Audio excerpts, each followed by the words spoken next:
Қайырлы күн достар.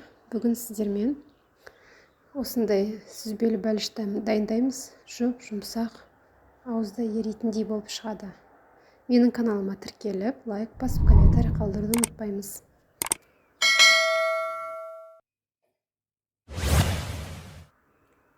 Бізге қамырына керек заттар май, шекер, қаймақ, жұмыртқа, разрыхитель және де ұн қажет болады. Салқын морозилктен шыққан ұнымызды теркадан өткізіп аламыз.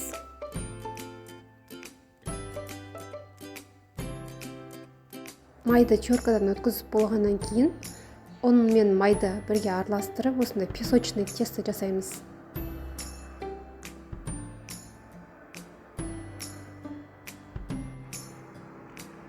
Одан кейін үстіне жұмыртқамызды, қаймағымызды, қантымызды салып қамыр илейміз. Егер де қамырларыңыз бірікпей жатса, кішкене сүт қосып жіберсеңіздер де болады. Қамырымыз қаншалықты жұмсақ болып иленсе, піскеннен кейін жұмсақ болып піседі. Салафанға салып, жарты сағатқа холодильникке қойып қоямыз. Творогымыздың үстіне қантымызды, жұмыртқаның бір жұмыртқа, бір ағы сарысының бетіне жаққан қалып қалдым. Қосып, және де ванилин қосып жүрсеңіздер болады, дәм әдемі болады. Осылай вилкамен немесе блендермен езіп алсаңыздар болады.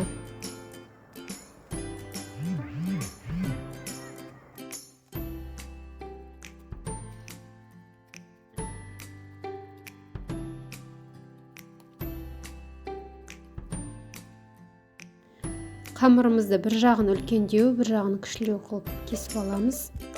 Үлкен жағын жайып, астына жіберетін боламыз.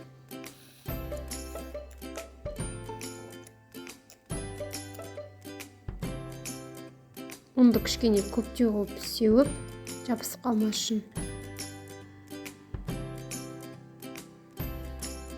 Осылай формамызға қоямыз. Одан кейін бетіне салмамызды салып, біркелкі етіп тегістеп аламыз.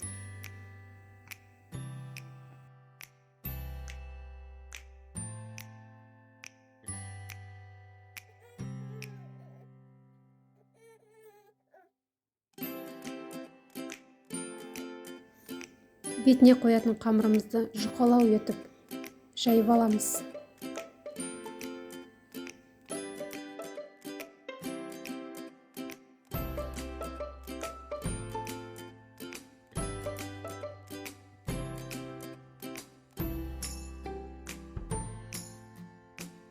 Одан кейін осылай пышақпен ұзынша етіп кесіп шығамыз.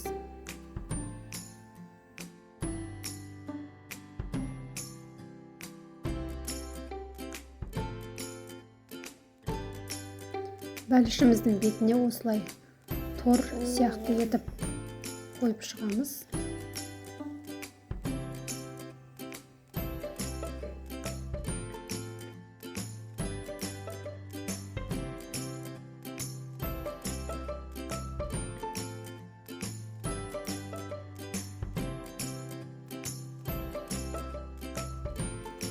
Одан кейін жұмыртқамызды жағып шығамыз бетіне.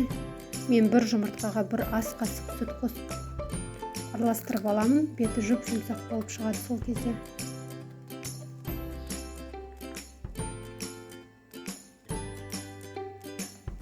Міне достар, біздің сүзбелі бәлішіміз дайын болды.